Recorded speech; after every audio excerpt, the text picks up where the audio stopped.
This is the Constructionist Podcast, where we take ancient stories, the person of Jesus, current events and topics, and help you construct a new Christian worldview that's relevant and loving to those around you. I'm your host, Kevin Bates. I'm a semiotician and community builder, looking at the signs of the times to build a better future together.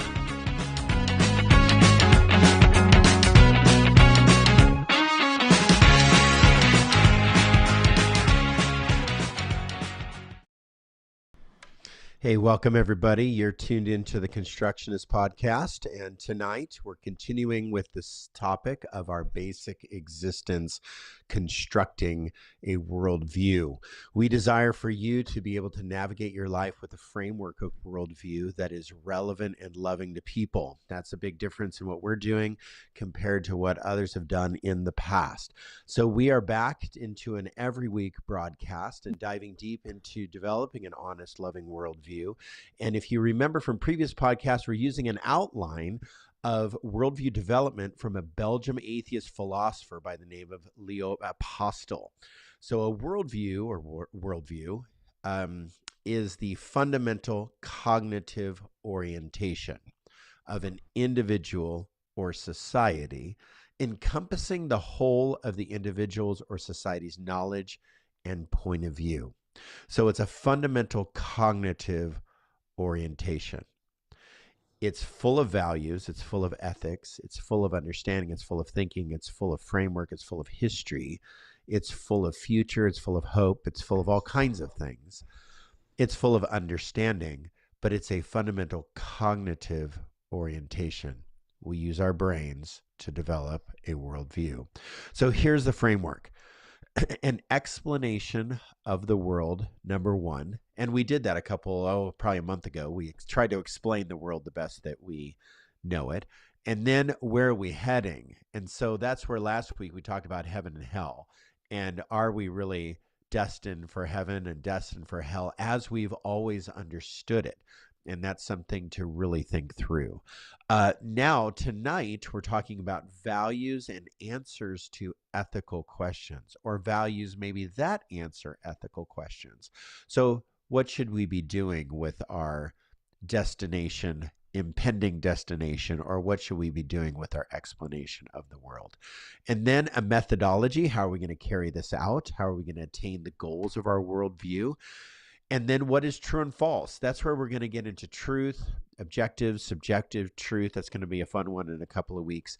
And then we use the building blocks to put it all together. So we look at the past, we look at the present, we look at the future, and we construct, we're called constructionists, we're going to construct a worldview. So this 6-point framework is where we are, or what we're using to build a more loving, understanding, and compassionate worldview. So whether you're joining us live now or whether you're going to be listening to this in the future, what we desire is we want to have you answer or ask questions in the chat.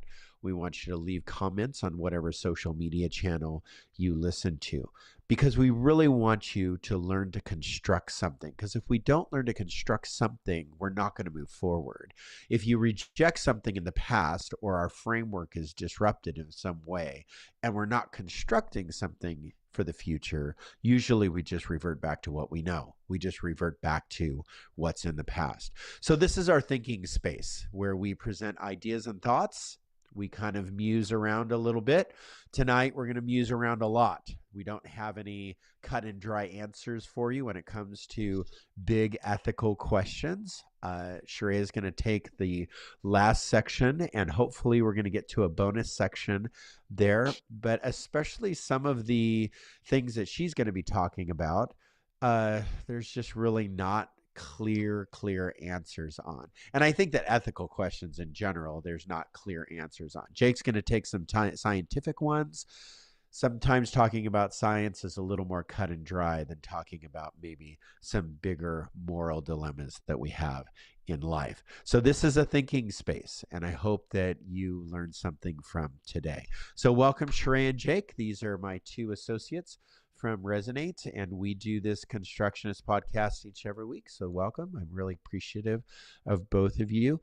You can financially support us by following the link on the chat or in the show notes or whatever social media platform you listen to. There will be links that you can connect into resonatelife.org, and you can go over to the give tab and connect into that giving site. But most importantly, we want you to interact with us. We want you to join us on this each and every week. And when we're better together, we learn better together, and when we can have an iterative conversation, we can grow together, and hopefully by the end of at least this hour, we'll come up with at least one solution to some moral dilemma, or maybe just a little bit of framework to understand moral dilemma. Okay, so I'm going to take the first section, and we are talking about values and answers to our ethical questions. Now, there's a couple of definitions I want to give us, because a lot of people misunderstand or misinterpret values and passions. When I have conviction or passion towards something, that's an expression of what I value. So if I am expressing something, it's the outcome of what I've maybe learned over a lifetime or maybe learned in the last week, and I'm reacting. So my passion is definitely something different than value. So over the last 2 years, what we've seen is very little value or very little values and a lot of passion. So we need to sift through and try to figure out, well, what are values versus what are passions? So I was on Twitter the other day, and Adam Grant said this on September 13th, 2022. So very fresh material, which I find interesting and meaningful, what he said. Yet I believe what he said needs to be unpacked, because we can tweet out whatever we want off the top of our head, and sometimes it makes sense, sometimes it doesn't. So much of our culture right now, again, I'll say, is built out of passion and not value. So a lot of people claim values. Well, these are my values, and that's what I'm standing up for. But yet it's really just a passion. And most passions follow groupthink. Most do. Now, what he says, and he's an organizational psychologist, what Adam Grant says is following your passion is a luxury. Following your values is a necessity. Passion is a fickle magnet. It pulls you towards your current interests. Values are a steady compass. They point you towards future purpose. Passion brings immediate joy. Values bring lasting meaning. I would say there's a lot of truth there, that people follow passion over value. So some claim, though, that our passions are built out of echo chambers, and I would say that's not true. I probably have believed that off and on over the last handful of years, that our passions are built out of echo chambers. But psychologically, or our algorithms on social media or on the internet, when we're scrolling through Instagram and it seems like we're talking about a subject, and all of a sudden Instagram is talking about the same subject. So when we have those coincidental type epiphanies or whatever we're having, it seems like that would be what's fueling our passion. But psychologically, we know that when we hold to some conviction or when we hold to some passion, and we hear the antithesis or the argument against that passion, that solidifies our passion even greater. So listening to the opposite usually solidifies our passions even more. So the counter argument fortifies and hardens our brains to the point that we become inflexible, and we're not even able to hear the other side, or the opposite side, if we want to say it that way. We're not even able to hear it. We're not even able to listen to it. That doesn't happen just by hearing people that agree with you. That happens by, and it might be fortified a little bit. Oh yeah, Dan down the street, Sally up the street, Joe up there, like they agree with me. Um, this scientist agrees with me on this. But what fortifies and structurally builds our passions is listening to the counter argument. So, what are our values? What could be values that maybe you hold dear to? Some people have never listed out their values. They've never really had that exercise of what do I value? And what I tell people is to discover what you value, just kind of sketch out on a paper what you spend most of your time with, or who do you spend most of your time with, or what ideas do you think about the most. And if you find yourself thinking about like maybe a political subject and it's just a reoccurring type, just regurgitating theme in your head, maybe that's something that you value, maybe too much, that maybe that's something that is causing you to maybe even stumble or falter in life, and it's just consuming your brain.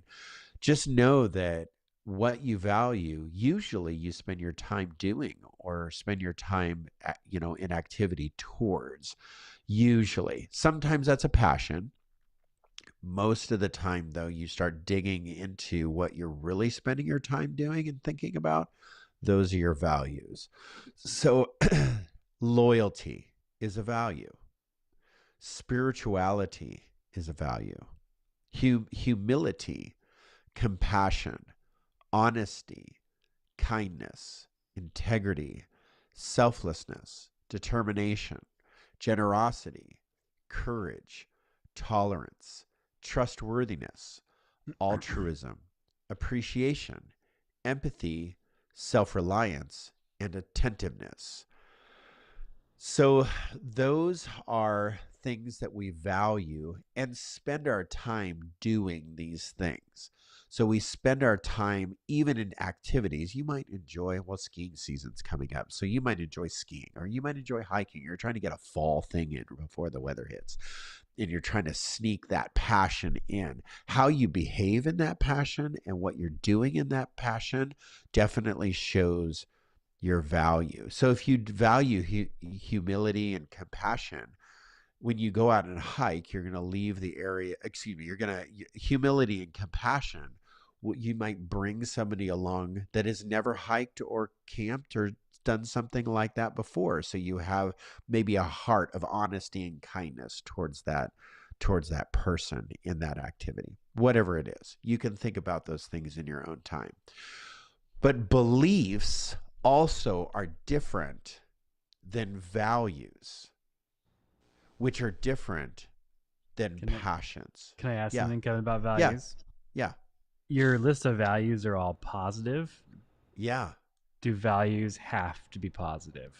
Gosh, I thought about that after I wrote the list because I just kind of looked at, and I think that values can be negative, but I want to have good intent. I want to have positive intent towards people.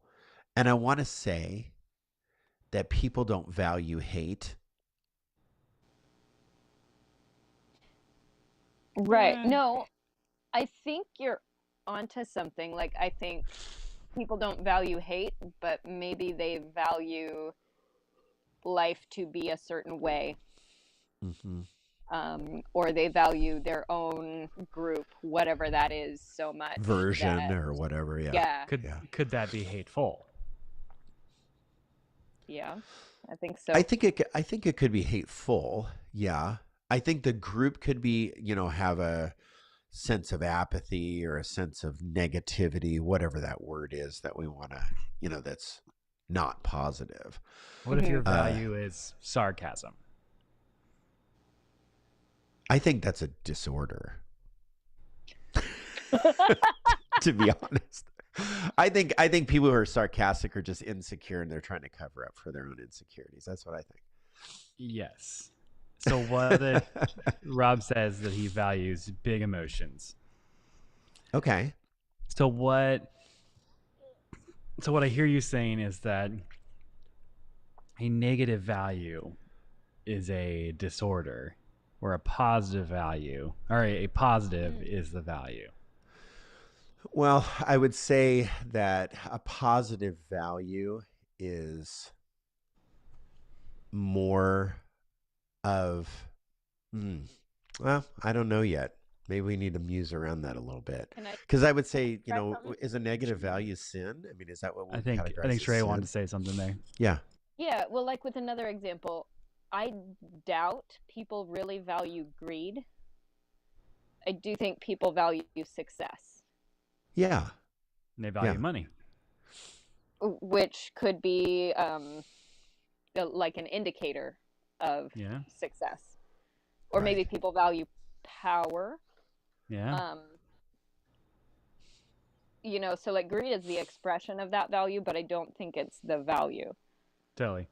Or greed can be an expression of that value, I suppose. Yeah. Well, some people value, I think the value is collecting. That would be a value. I'm a collector, right? So I value collections and, having a coin collection or a stamp collection versus a cocaine collection. I mean, it's just like there's a difference, So, like, one is they both could be addictions, right? But the value is collecting. What we collect and how that's treated becomes a moral issue. That's the moral issue. How I'm hurting people with my collecting.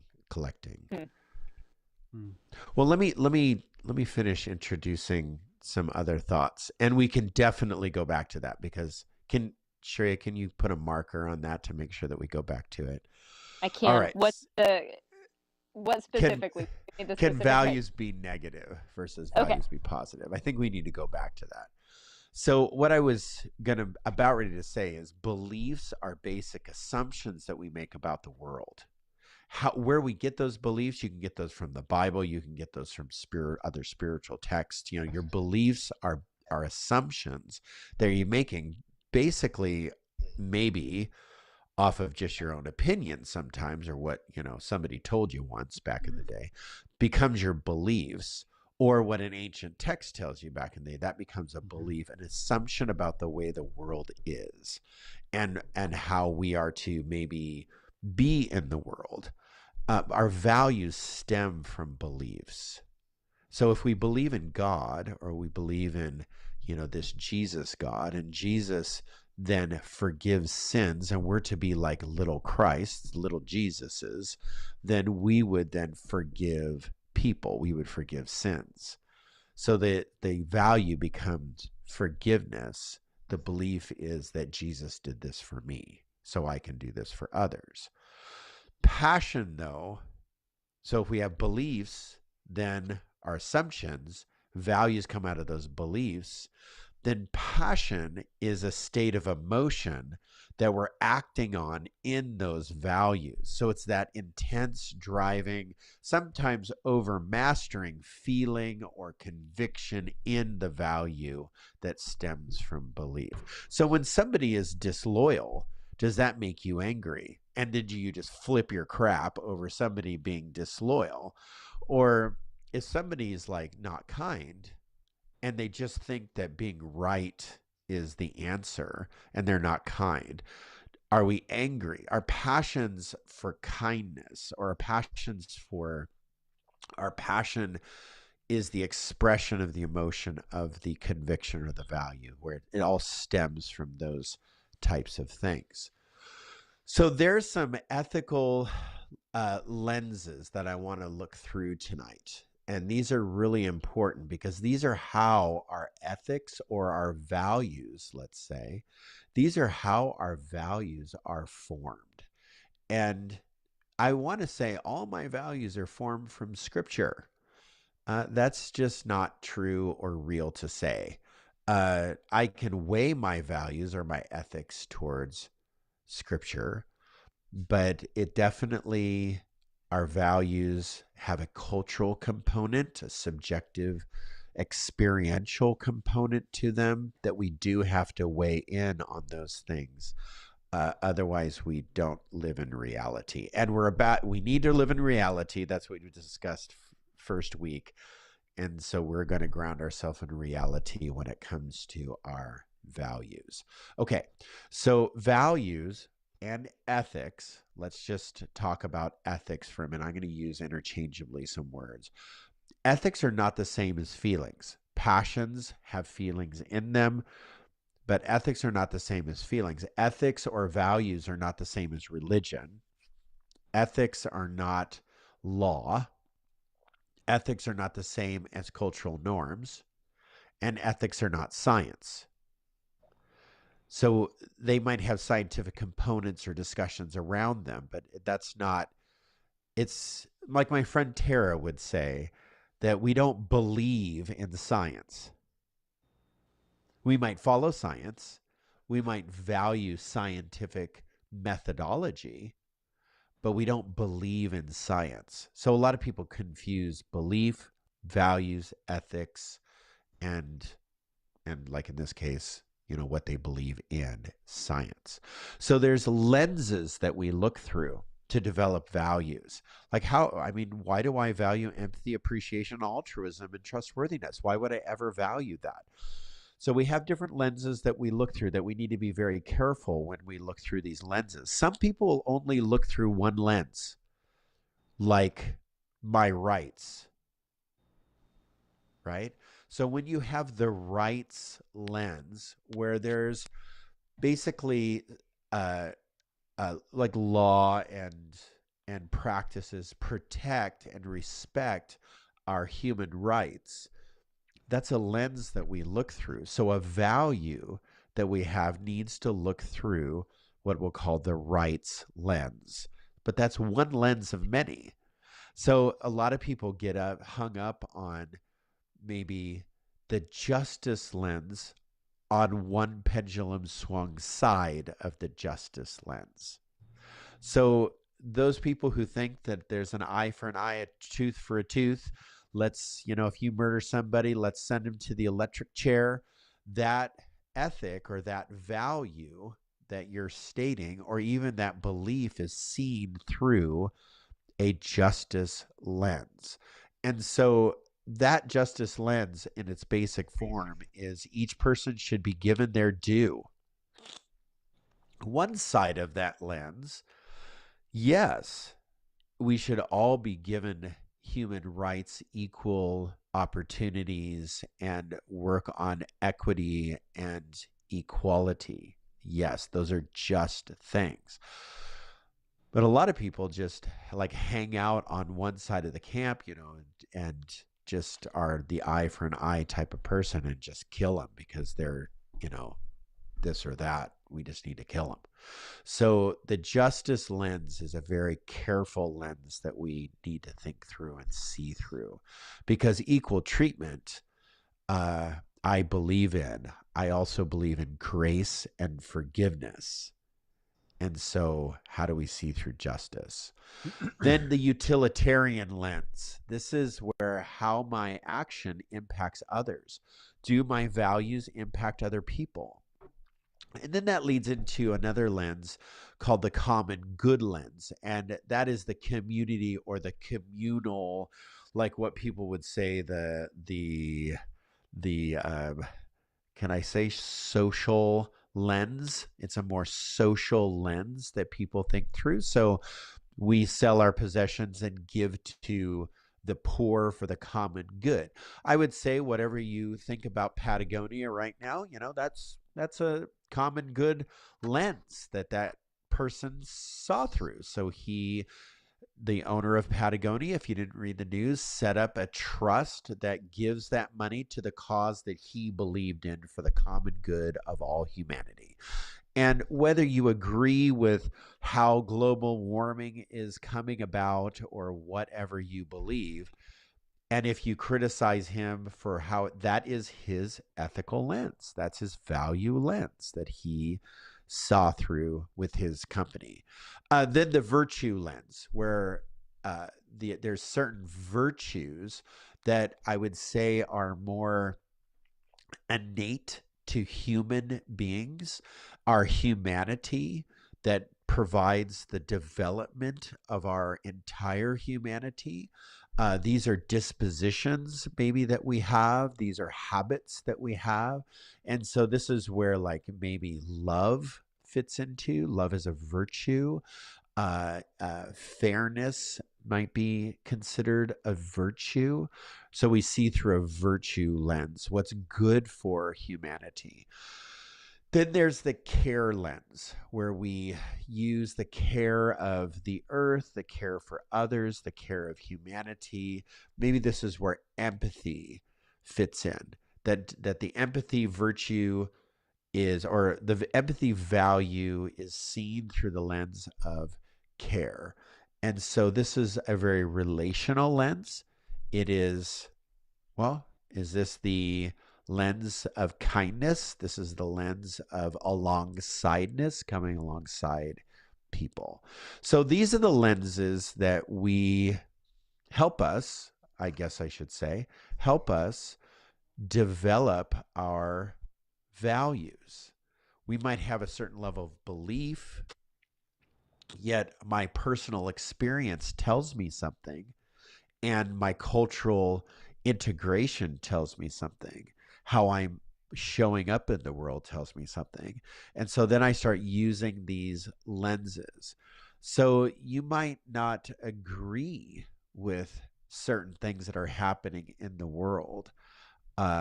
You might not agree with what certain people say. You have to ask the question, why? You have to ask the question, what values am I holding on to and developing that are making me say no or yes? When I say no or yes to something, or I get passionate, angry, upset, start acting out, even turn to violence over something, you have to ask yourself, what value am I basing that on? Does my beliefs point towards that action? Because honestly, all of that develops into a worldview, how you see the world. All of it develops through these lenses is how we see the world and how we act in the world. And we need to be very careful when we act out in the world. Is that harming people? Is there care? Is it utilitarian? Is it virtue-based? What is it based on? And those are careful lenses.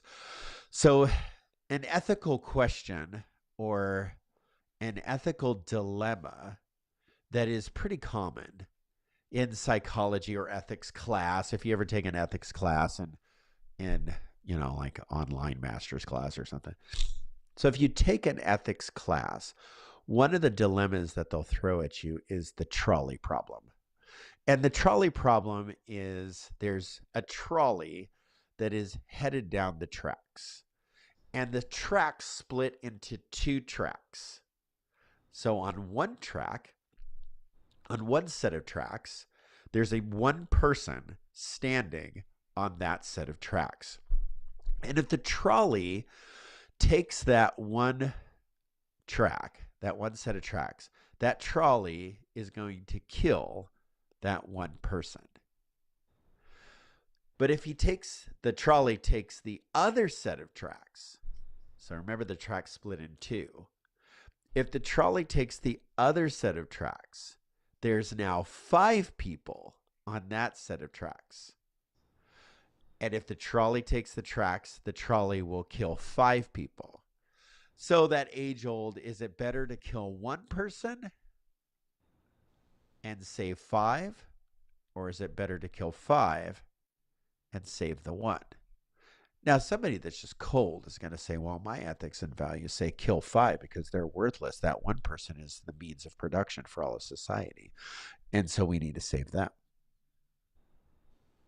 That's how somebody has answered that in my life. Other people will say, well, that one person is just sitting there alone. So obviously they're a loser because they're alone. So they just need to be killed to save the 5 who are already in community. And what that means is that they are actually working for the health of society. And so they need to be saved. Kill the one.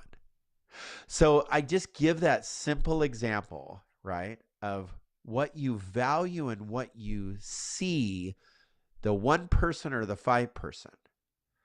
How you see them is whether or not you'll react have passion towards them, be angry towards them, and speak poorly about them. Now, let's just say you're not going to kill them. You're just going to speak poorly about them. You're going to get on Facebook and maybe just rail on that one person or rail on that 5 person. Pun intended.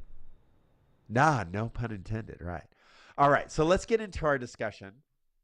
That's a lot to unpack already. Are we going to answer that? Yeah, and we're going to let's get into a discussion. And well, let's just discuss it all. We can go back. Sharia, what were we going to go back to? Oh, can values be negative? Oh, let's talk about that for a while. Go ahead. Start out that discussion. Yeah. I think an expression of values can be negative. I don't believe that people choose to hold negative values. Yeah, I have a hard time with that too. Yeah, and when we express those things, I think it's probably covering over a value that is more positive but is unhealthy, or I like the word disordered, not in a like a pathological or a diagnosis kind of sense, but just in a not fitting the framework of how, you know, we're all nature, we're all community, and when something is out of order, then it causes harm. Yeah. That's really good. I think that it's when our values become disordered. And let's say love turns to apathy, and that becomes disordered. I think most people that have love, or that most human beings value love, even though they express apathy. I mean, even going the more disorder, you could say when love turns into concupiscence. Say that again? Take that word and unpack that, because I just heard Cupid and concupiscence and concupiscence. My language vocabulary is very small. Extreme lust. Oh, when love turns into extreme lust, what do you do? Yeah. Well, that's an ethical question of what do we accept, as love. What I heard Shreya say is that you choose your values. I think when we're asked to speak about them, we do. Okay. Yeah. And so so then what displays our values if it's not a choice? How we spend our time, how we make our friends, how we treat our friends. Well, how we make our money. Do you believe that some things are inherited? Like value-wise? Sure. Oh yeah. Mm-hmm. Or is that a family system? Family systems are where values are given. By inherited, do you mean genetically? Like, are we genetically disposed to value certain things? Well, like some people believe in original sin. Do you believe in original value? Like our human nature, is our human nature like the Dalai Lama would say, our nature is good. And that's an inherited value. Goodness is an inherited value. Where negative emotions, the Dalai Lama would also say that negative emotions are because of environmental reasons. So we adopt then sin into our lives. So are we born there's a couple of historical Christian ideas. Are we born good, or the propensity toward, or bent towards good? Are we born bent towards sin? Are we born pure and good from the start? Are we born with sin? I would agree with the Dalai Lama on that point. I think he said it well.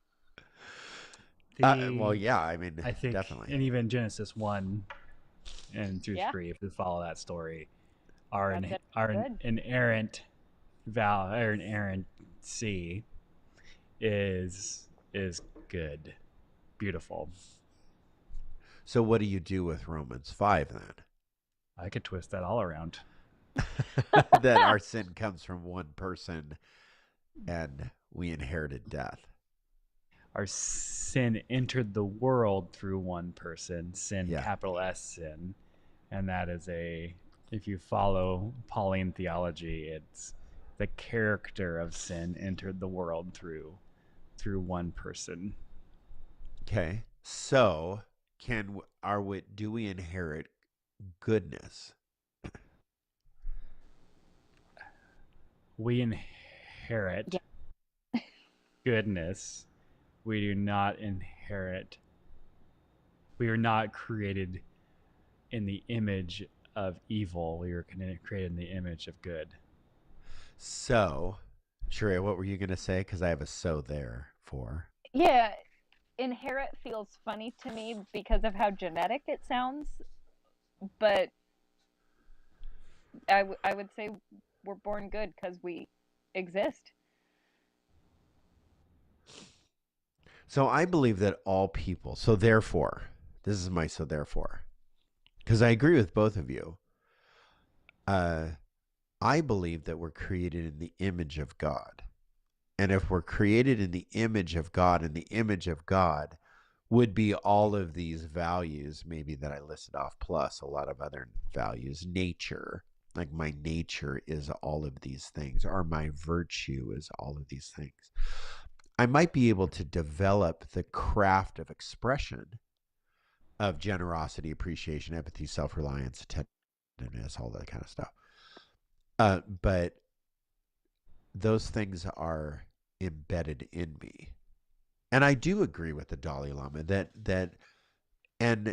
and I do agree with the Buddhist practice of positive intent, that when we look at others, to have the positive intent that most people want to be good and express goodness. I think all people want to be good. Right. No matter what. Even the outliers. I think that most people want to be good. I mean, if you listen to some death row inmates, that they've done some pretty bad things. And most of them have a different story in their mind about what occurred. Many of them have a different story that happened in their mind than what the evidence shows.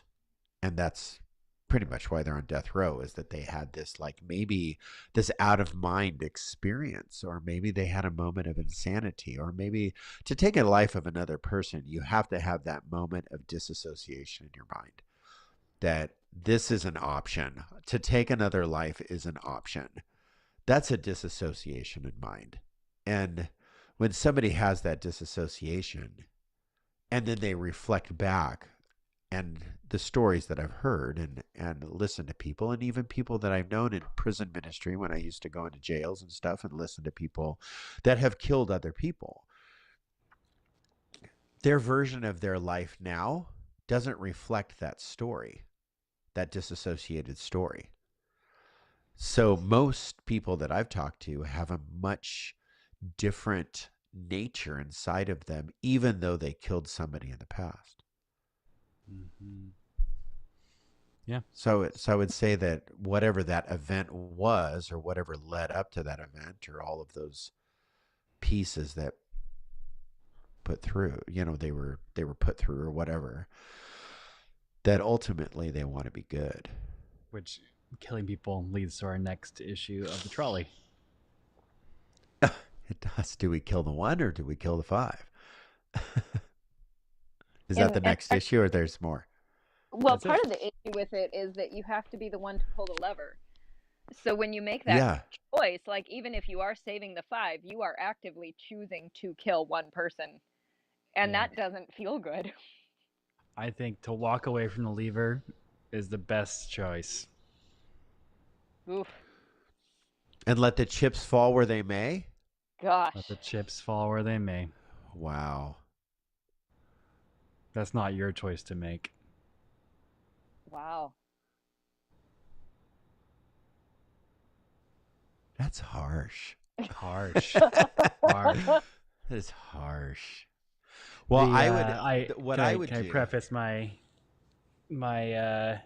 story? You're Well, what I was going to say is that probably the Jesus response would be to leave Oh. the lever, Oh. to leave okay. the lever, and walk onto the track and tell the person to Get off the track. Yeah. Take it over. Yeah.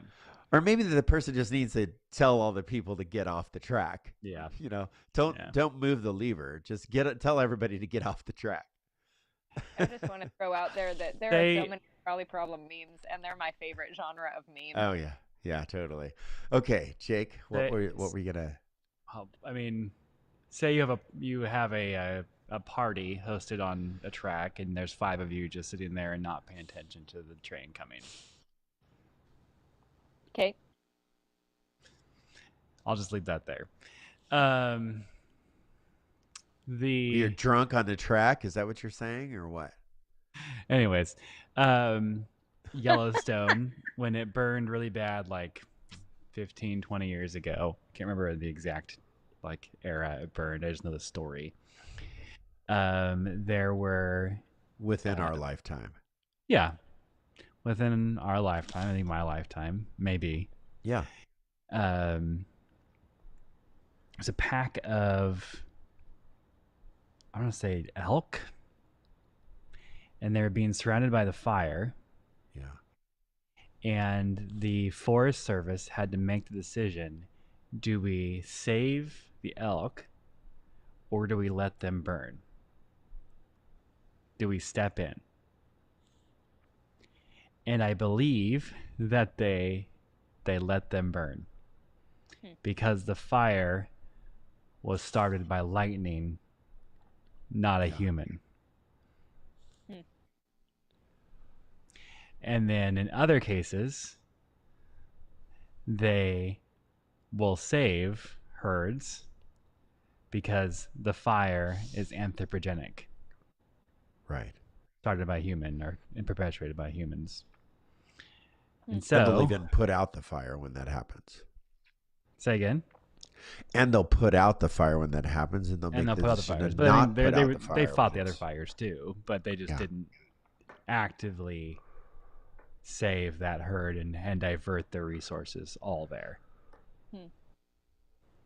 And so, in our trolley problem, who's pushing the trolley? Humans. You sure? You never know. Just could be rolling on tracks. Empty. Oh, empty. Okay. Could be empty. I don't see a driver. I don't see a driver either. But I see that person on the lever. The person that has the handle. Walk away from the lever. Tell people to get off the tracks. Walk away from the lever. Do your best to get people off the track. It's not your decision to make. So if the group of people are the cocaine collectors. Sure. See, when you start adding things into this problem, right, that's when our values kick in and our passions kick in.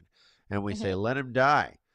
It's kind of like, most of our values are forgiveness. Like as a Christian, our worldview would be built off of forgiveness, reconciliation, would be built off of grace and mercy, would be built off of altruism and generosity, and the death penalty. Doesn't make sense. No. So how could that's why Pope John Paul said he didn't believe in the death penalty, because it removed the opportunity of grace and forgiveness on earth. And I really appreciated that. Penal institutions, penitentiaries, were started by Quakers so that the death penalty would end. So they could pay penance.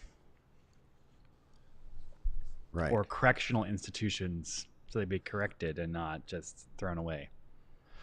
So let's discuss some other things.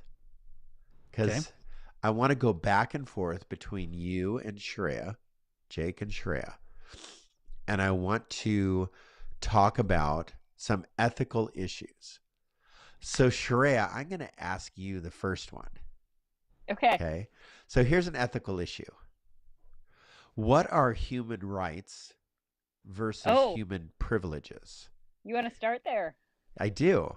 Okay. I want to start with you. Would it be okay if I divert a little bit because I'm on 1% battery even though I'm plugged in and I got Yes. to make a switch real quick.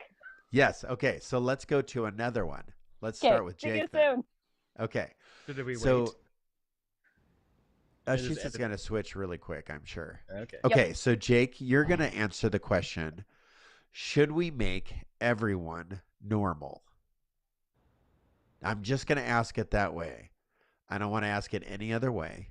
I understand. And I want you to respond to that. So, should we make everyone normal? Yes. No. So the issue with this question is that normal, or what is normal, are cultural norms that are learned and reinforced by parents, friends, teachers, and others while growing up in a specific society. Norms are different across culture. She was back there for a moment. Norms are different across culture, across boundaries, even across different parts of your own city. So your own little cultural group, that's where your norm or normal comes from. And so we have these ideas of what is normal, and we talk about gender a lot, or LGBTQIA plus. And so what is normal in regards to gender or sexual orientation, that's what we hear a lot of. But there's also some other normals that we talk about a lot, but we're not necessarily having an open dialogue with them.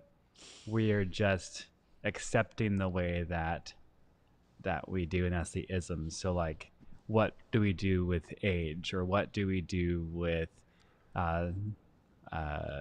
your ability? Like, do you have ableism, racism, sexism, classism, all these normals of how you should be? Then you get into what is normal and how does your brain act. What is normal? So you have this word called non-neurotypical and neurotypical. Is your brain typical or is it not? The DSM was a Diagnostic and Statistic Manual of Mental Disorders in series 5 now, kind of points out what the current understanding for psychological abnormalities are.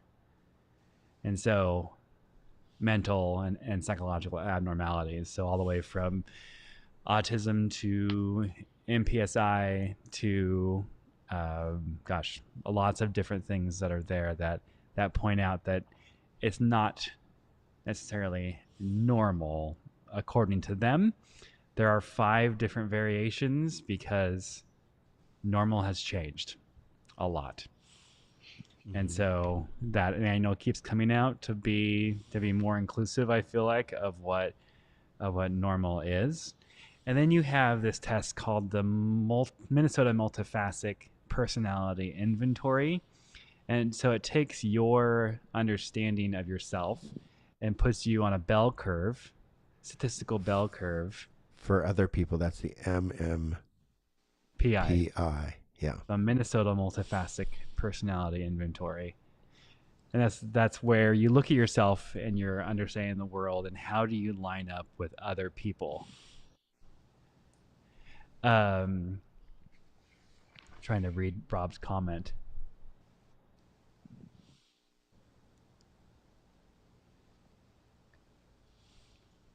Yes. Yeah. Yeah. We can And go back there. No circles. Yeah. Yep. There are no circles. But in bell curves, that's what normal is. So we can actually, like, culturally, within your subcontext of culture, we can map out what you think is normal. because normal is you, right? So that's kind of the problem with normal, is that when you look at somebody else, should we make everyone normal? The question is, do I make everyone look and act and feel just like me? So what is out of bounds? I would say placing, and we're talking about constructing a new Christian worldview, and we talk about placing Christian norms on unchristian people or not Christian people, but I think it's more of placing church norms, or what the church wants to see normal, not necessarily Christianity, Christ, but what institutional church wants to see as normal, on unchurched or dechurched people. And all that's doing is expanding the reach of church abuse. So the two litmus tests I have for normal are, does it hold to the image of God? So in your normal, do you uphold or do you break down the image of God? And the image of God is wholeness, it's beautiful, it's love, it's generosity, caring, it's all the things that we experience from God. But the second litmus question is it loving to self and others? So in your own expression of what you want to be normal, are you loving to yourself? Are you loving to the person that you want to be and who you could be? And are you loving to the people around you that love you as well? So that's my ethical issue of, is everyone normal? Or should we make everyone normal? Depends. Well, that's where the ethical question is then brought into play. Is number one, what is normal? Just because you're unfamiliar with it doesn't mean that it's not normal. Mm-hmm. And that's where most people are at. Well, that's not normal. Well, that's not your normal. Right. So we have that dilemma. We also have some factors that, something new might be presented. Again, it's not familiar, but maybe it's a part of like a similar community of people living in a certain area, and then something new is introduced that might throw them off of, their normal pattern. So it could be, as simple as, maybe, switching over to, now we're going to move from, traditional power to, solar power, or we're moving to electric cars, or so we start like reacting when these things are introduced. They're new technology. People reacted when the cell phone was invented and people started carrying their phones around, and these reactions over like new ideas or new things. There's simple things like that throw us off from normal. So should we all be doing these things, or should we all be participating, or is it okay that all of us participate in these things? We have that, maybe some what I'll call external forces or external ideas. But then we have like our human person. And you brought up like the LGBTQIA plus community.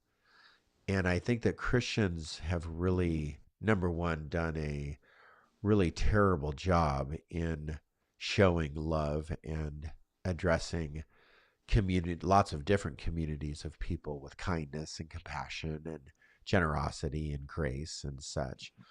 But I had a professor address this issue a long time ago when it came to trans or LGBTQ in general, that there's actually our genetics or our DNA, in a sense, our chromosomes are not necessarily a consistent pattern of normal. So we all have variations of our chromosomes. We all have variations of our genetic makeup. And so to judge somebody so harshly because they don't fit a certain like standard or your standard, he addressed it in a way he was talking about how our genetics really are expressed in so many different ways, uh, and different patterns and different, like, I would say even our sex assignments are so varied, and you have percentages and statistical percentages that you can base conclusions on of just the human community of people living on earth. There's just so much variation to human community that for us to look at the human part, just the human community, and to say this is normal or this is not normal in even our way we express ourselves as human, with the way that we, our sexual preferences, or even, somebody that is experiencing, a something connected to trans, that we need to be very, very careful with our finger pointing and our judgments. It's wrong because there is so much variation just in the human condition and who we are. So what is normal? It's very difficult to address normal in such things. But then we have a filter.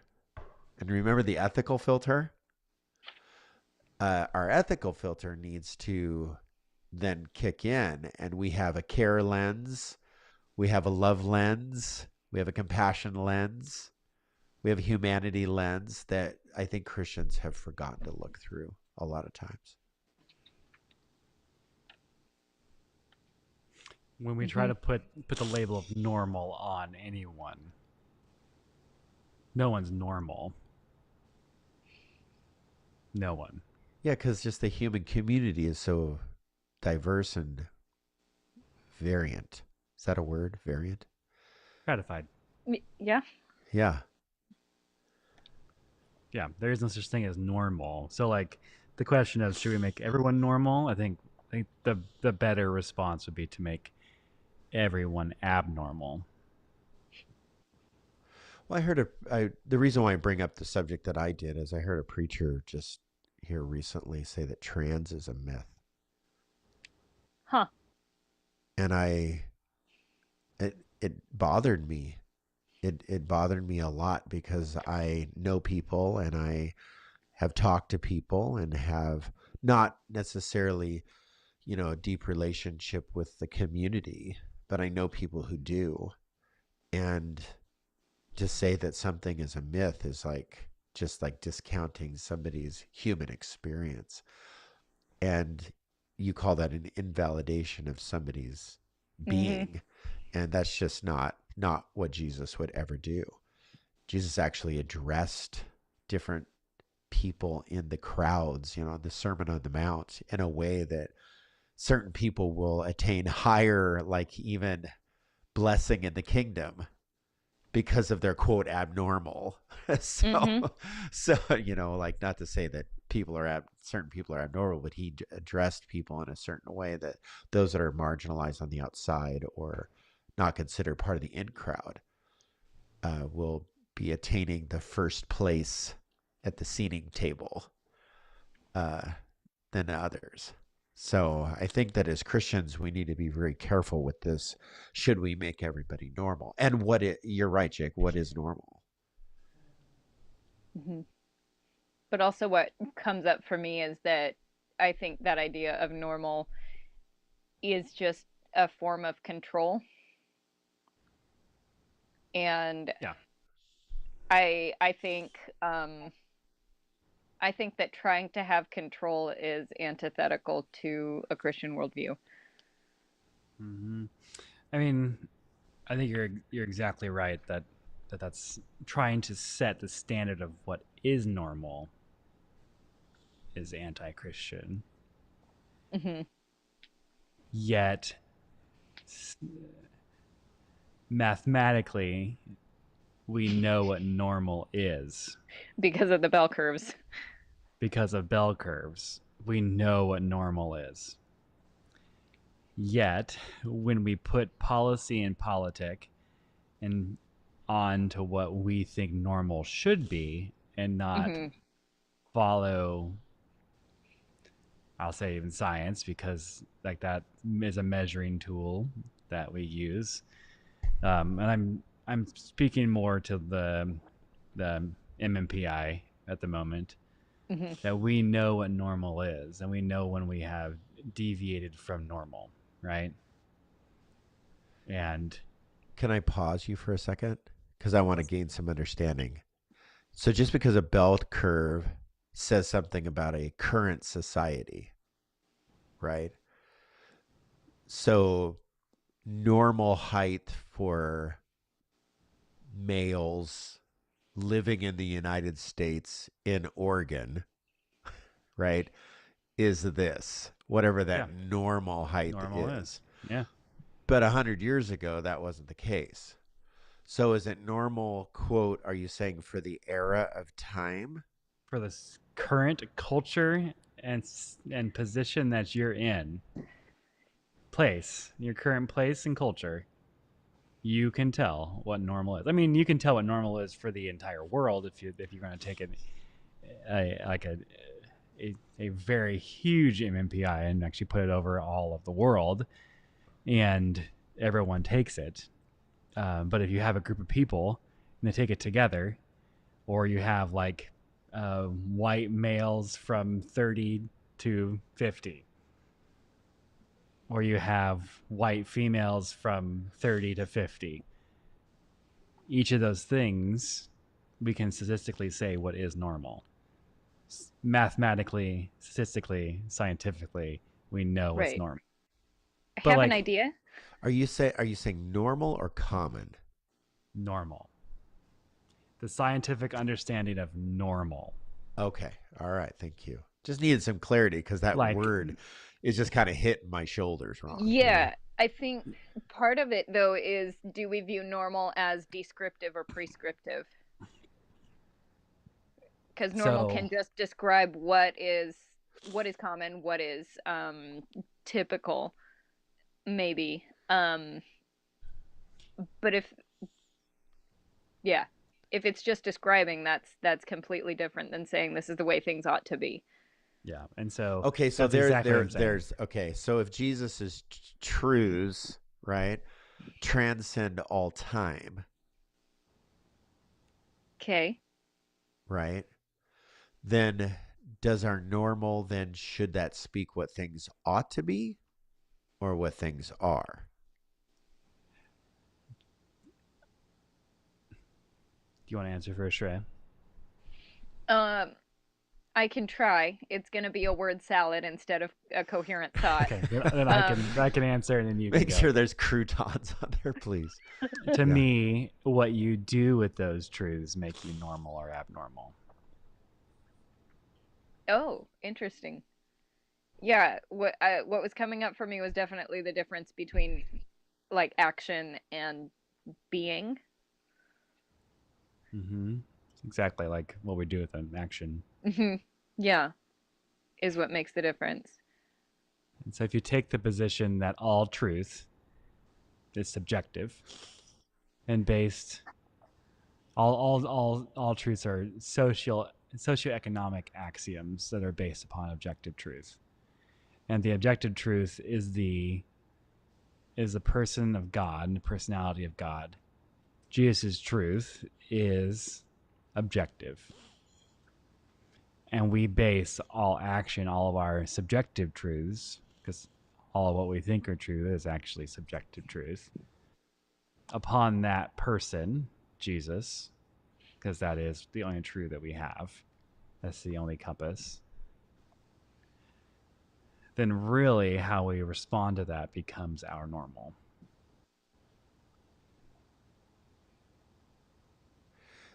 Okay, so pause for a second, because I think that we're onto some good stuff here. So Christians, Hmm. Christians have spoken for a very long time about how things ought to be. Yeah. Yet when you spend so much time in how things ought to be, you're not living in reality. And when you don't live in reality long enough, that's a psychological disorder.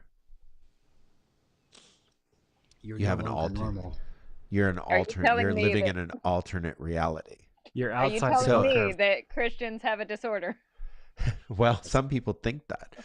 So I think that a Christian ethic and a Christian belief, a Christian value, ethic, and passion should be, yes, the world ought to be a certain way.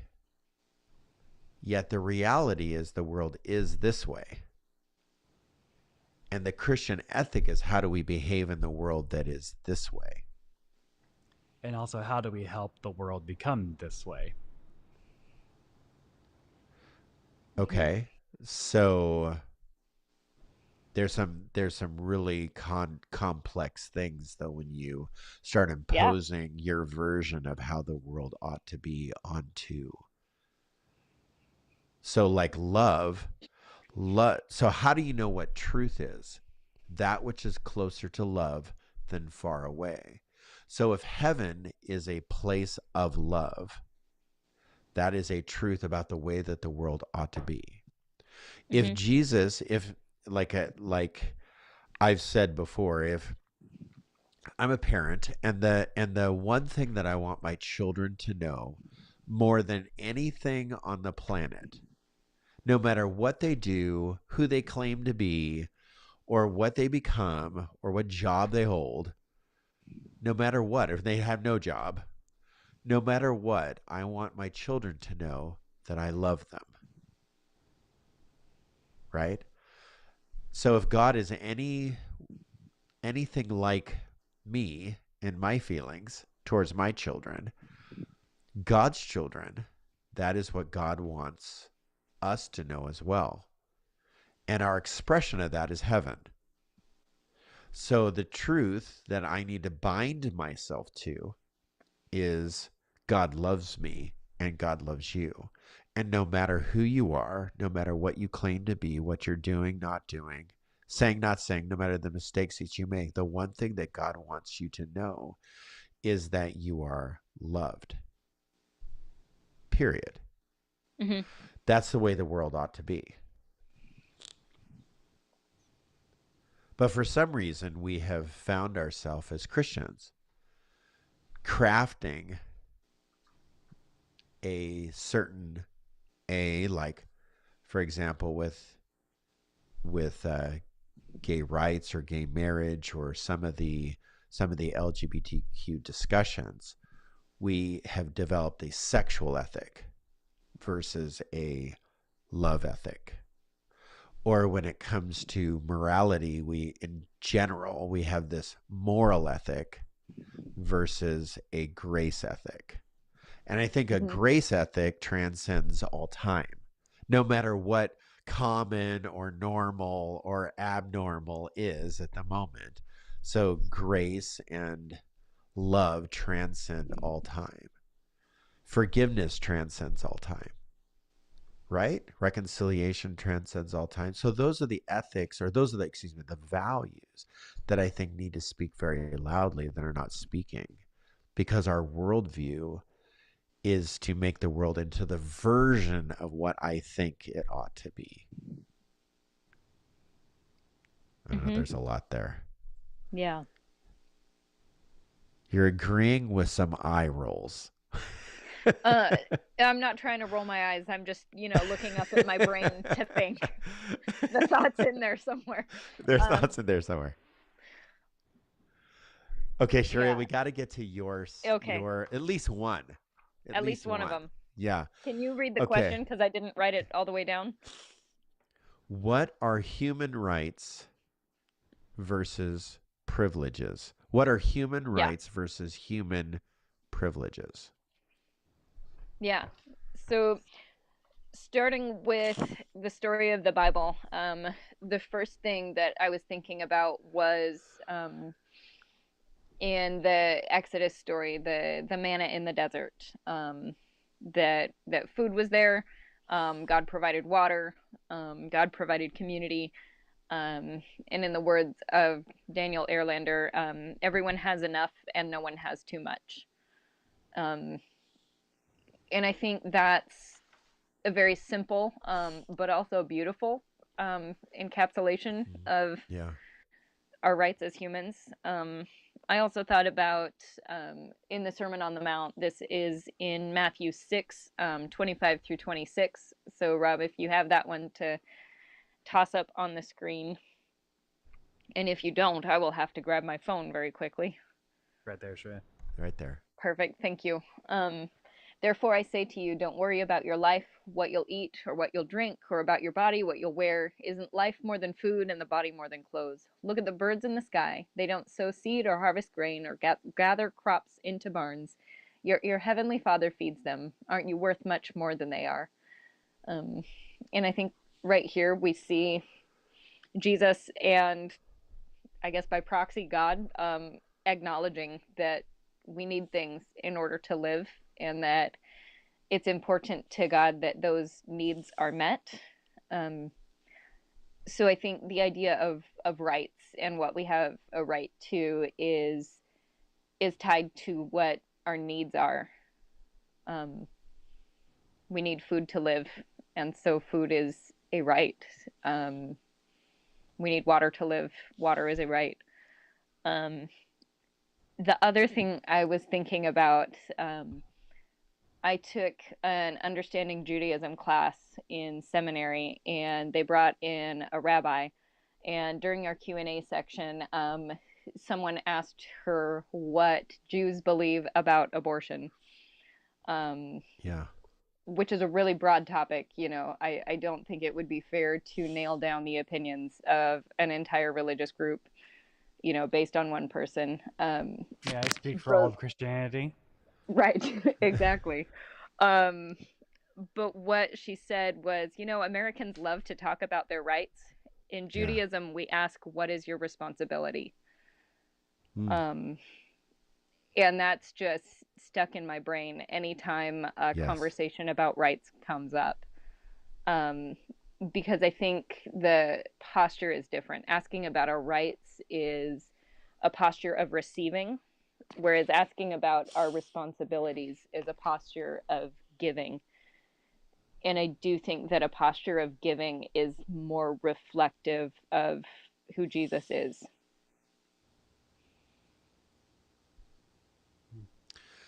So when you were talking, I was reminded of our United States Constitution. Mm-hmm. And our United States Constitution outlines our constitutional rights as Americans. Freedom of speech, you know, things like that. And I think things like that. There's a list. Bill of Rights. Go look it up. Please, and actually read it. Yeah.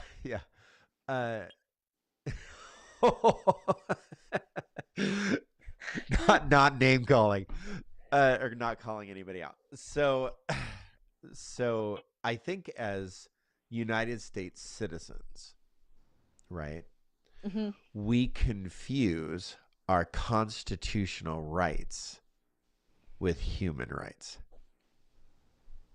Yeah. Right. Say more. Well, I think that there is a platform to develop a national right to this or that, because you live in a nation, and that nation is going to protect you in different ways, and maybe different like values and ethics that the lawmakers and the government branch think are important for the people. So other nations have different types of regulating booklets that they use as well, that protect or don't protect certain rights for that nation. but there is a difference between a national set of rights Hmm. and human rights. So let's just unpack that just a little bit. Jake, say more yourself. I want to say more if you need more time. Yeah, go for it. Sharia, say more. Like, I don't have the Bill of Rights memorized, Yeah. but does it grant us the right to enough to eat? Does it grant us the right to shelter? I think some of the difference there between um, what we would call human rights and constitutional rights is that human rights do kind of come down more to basic needs. Yeah. And constitutional rights maybe assume that those basic needs are being met. But in a lot of cases, they aren't. Freedom of religion, freedom of Right. speech, freedom to bear arms, freedom of assembly, Hmm. freedom of like no search and seizure. There's lots of different like Hmm. right to a jury, right to like you're not going to have excessive bail, those types of things. Constitutional rights, be it in any formed government currently, protect only those who are in power. They're for protection. They're not for the expansion of welfare. Hmm. And so the right to bear arms was to have a well-formed and trained militia, so that each state could at one point break off and have their own entity, right? Hmm. Because they had Their control, own power. army. Yeah. But even their own government, their own Right. country. The pursuit of happiness, right? They could vote to leave the United States. Yes, but in The order states to vote, that are united, yeah. in order to vote in the Constitution, you had to own land. Hmm. Yeah. And Back in so, the day. Yeah. back in the day, and I'm not sure when or how that changed right now because I'm just not up to my constitutional Yeah. Sure, it's okay. anything. Yeah, thanks. But human rights and privileges look at wealth and say, how do I say this without going too far? Well, let me pause. Let's pause for a second because you said a lot there. I can keep Are going, you but- say are you saying that a national set of rights are privileges or rights? As the definition stands, they are privileges. So The Bill of Rights is just a bunch of privileges that people gave themselves because they own That land. people who owned land gave themselves. Yeah. Correct. Right. So Senator Kennedy said that healthcare is a human right, not a privilege. He said that till the day he died. So he had a lot of conviction. That was a value. So is healthcare something like that, Sharia? Because that's a need. Hmm. Are you saying that's a right or a I think privilege? so. I think it ought to be a right. That's the way the world ought to be. Yeah. In the nation that we are in and how much wealth that we have, Yeah. healthcare should not even be questioned, that it is a right and privilege granted to all people. Hmm. So there's a lot of ethics behind that because, well, let's take our ethic of health, right? If I'm a healthy person and you're saying that healthcare or Sharia said that needs are human needs like manna from heaven and like even Jesus and feeding the 5,000, food and needs, like really human needs are rights, not privileges. Those are rights. So let's just throw in Jesus had healthcare vouchers in those baskets too of fish and loaves, right? Jesus healed people. Yeah, well, he did. Yeah, but he gave a voucher, like cash in on this later. So, so Jesus was a healthcare Come on by practitioner. later. Come by later. I'll fix you up. So, so you're saying healthcare is a right, but I'm a healthy person, Hmm. right? I try to keep my weight down. I don't smoke. I don't, inject myself with, meth. I don't, heroin. Fentanyl. I don't take fentanyl. I don't, I run on a consistent basis. I eat vegan. I try my very best to keep myself healthy. So are Hmm. you saying that because healthcare is a right, how about the schmuck down the road that smokes and drinks himself to sleep every night and, injects himself with all kinds of drugs and I have to pay for his healthcare? Are you saying he's not normal? Well, that's what, the I guess Yeah. the No, that's counter argument to what you're saying is like, okay, so you're yeah. going to take my pursuit of happiness away or my money away to pay for the schlep down the road that doesn't take care of themselves like I do. There's a Yeah. there's a reason But that like he just slept down the road. There's a reason that he exactly. Yes. smokes. There's a reason that Yeah. he drinks himself to sleep, and that also has to do with healthcare. Go, And Jake. Go. it's the ideal that if the other person's actually healthy, they'll contribute more to society.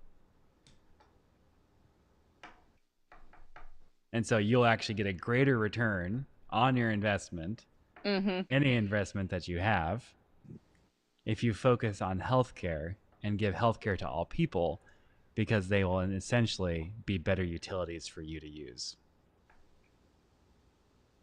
That sounds very like authoritarian to me. It's putting It it is. in economic terms.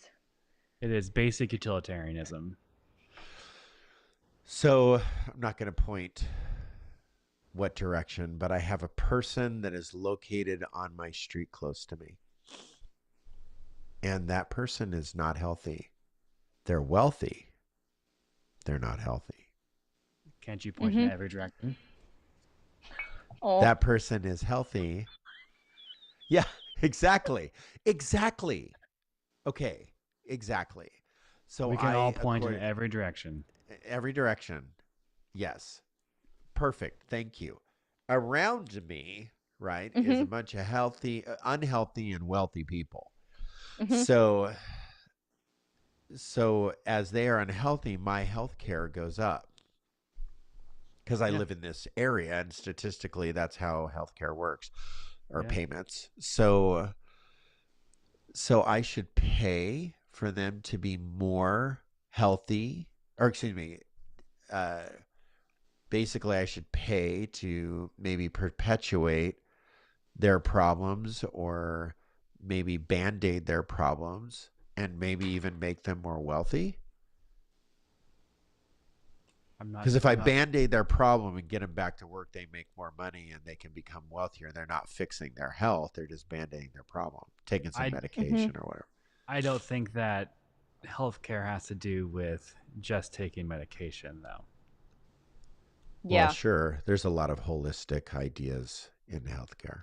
Okay. And so if you look at socialist healthcare systems, they're usually more preventative and not what's the opposite? Responsive.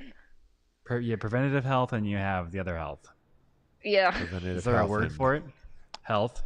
the medical system as we know it. The U.S. medical system. And Yeah. so you have like Canada, right?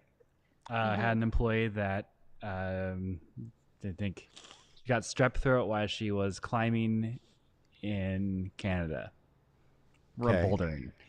She went to the doctor, and the doctor just took her phone number down and then tested her. And for $5, she got out. She was relatively healthy, but for $5, she got out with antibiotics, right? Okay. And a So doctor's visit. doctor's visit, prescribed, taken care of. And so, as a whole entire system, Do you the want to more pay Canadian tax? Sure. I already do. It's high. We already That's do. fine. It's just our money's being funneled to like corporations and oil and stuff instead of actual social services. Well, that's probably a little bit true Please there. give my taxes to food stamps. That'd be fine. Yeah, okay. I think I pay a higher percentage of taxes than any billionaire or millionaire, right? Yeah. I don't know. I haven't looked at tax law in a while. Not in a long Well, time. so my friend was preaching the other day, and I was listening to one of my good friends, and he said human rights are God-given, and privileges are privileges are distributed by the people who have the biggest stick. Okay. I actually really believe that statement. It kind of goes along with Jake's idea of the people in power rights, or constitutional rights, or national right ideas are held by the people in power, or really benefit the people in power. So we shouldn't be, as Christians, I don't want to put anybody on a should contract. Our worldview needs to be geared more towards the orphan, the widow, the prostitute, the marginalized Samaritan, the person that's not accepted, the person that's thought of as the outcast, those that live on the margins. Our worldview should be geared towards those people, not the pursuit of my own just happiness. Sure, of course I want to be happy, but there's that idea of pursuit. Can I interject one thing for that? Maybe the pursuit. Hold on, pursuit of others. Go ahead. The pursuit of happiness, as defined in the Constitution, is the pursuit of owning property. Okay. So maybe instead of just like pursuit of owning property or pursuit of wealth building, maybe my pursuit should be of others that are marginalized.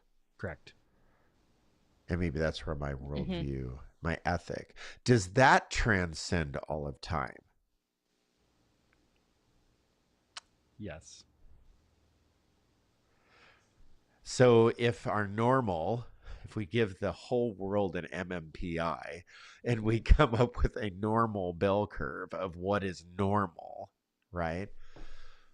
Does pursuing the marginalized to feed the poor, clothe the naked, give to those that don't have, shelter the shelterless, pursue the marginalized, those that live on the margins, does that I think that transcends all time. And transcends wherever that bell curve shifts too, right? So a Christian ethic worldview, somewhere in that worldview, needs to say that we will pursue those that are marginalized, that we will love the marginalized. The lost sheep. I mean, gosh, that's an easy crossover. Well, that's always reserved for the person who leaves the church. But that's not true. Because of the music. I mean, that's where we put those scriptures, right? Right. We got to go after that person because they don't like the music, so we need to get them back in church. They're the lost sheep. I think what I really like about what you were saying is that a lot of times in Christian circles, we say things like we need to love everybody, which is true. But when that's what we focus on, we end up loving the people who are like us. Oh, absolutely. Because that tends to be who are around. So I like people just like me. Right. So a purposeful, intentional, we pursue the people who are left out is really important to a Christian worldview and the person of Jesus. It's great. So instead of making everybody normal, maybe we just need to follow what Jesus would do and pursue those that don't fit a norm. They're not fitting that Mhm. norm, whatever our cultural common is. Maybe that's what Jesus was telling us to do. Gosh, 2 questions. We got to 2. We had Out of 5. 5 out of 5. We got 2. At least we got those 2. Hey, let's pick it up next week. Mhm. Maybe we'll have time for a couple of more. But I really like this discussion. Thanks, you guys, for having it with me. I really like what you Yeah. have to say, both of you. All right. Good night, Very fun. everybody. Thank Thanks you. for joining us. Good night.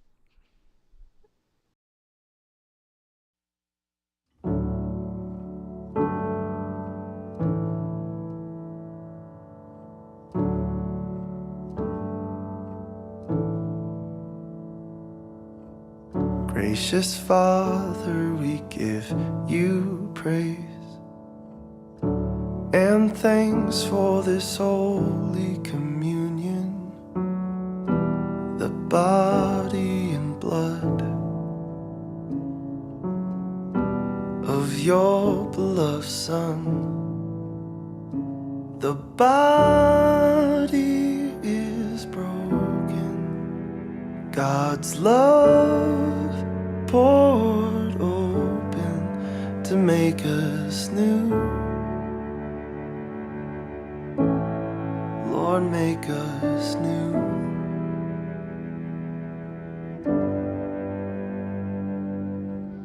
Abba, Father, we bless your name and take part in this holy communion. Make us all one, to love like your Son. The body is broken, God's love poured open to make us new. Lord, make us new.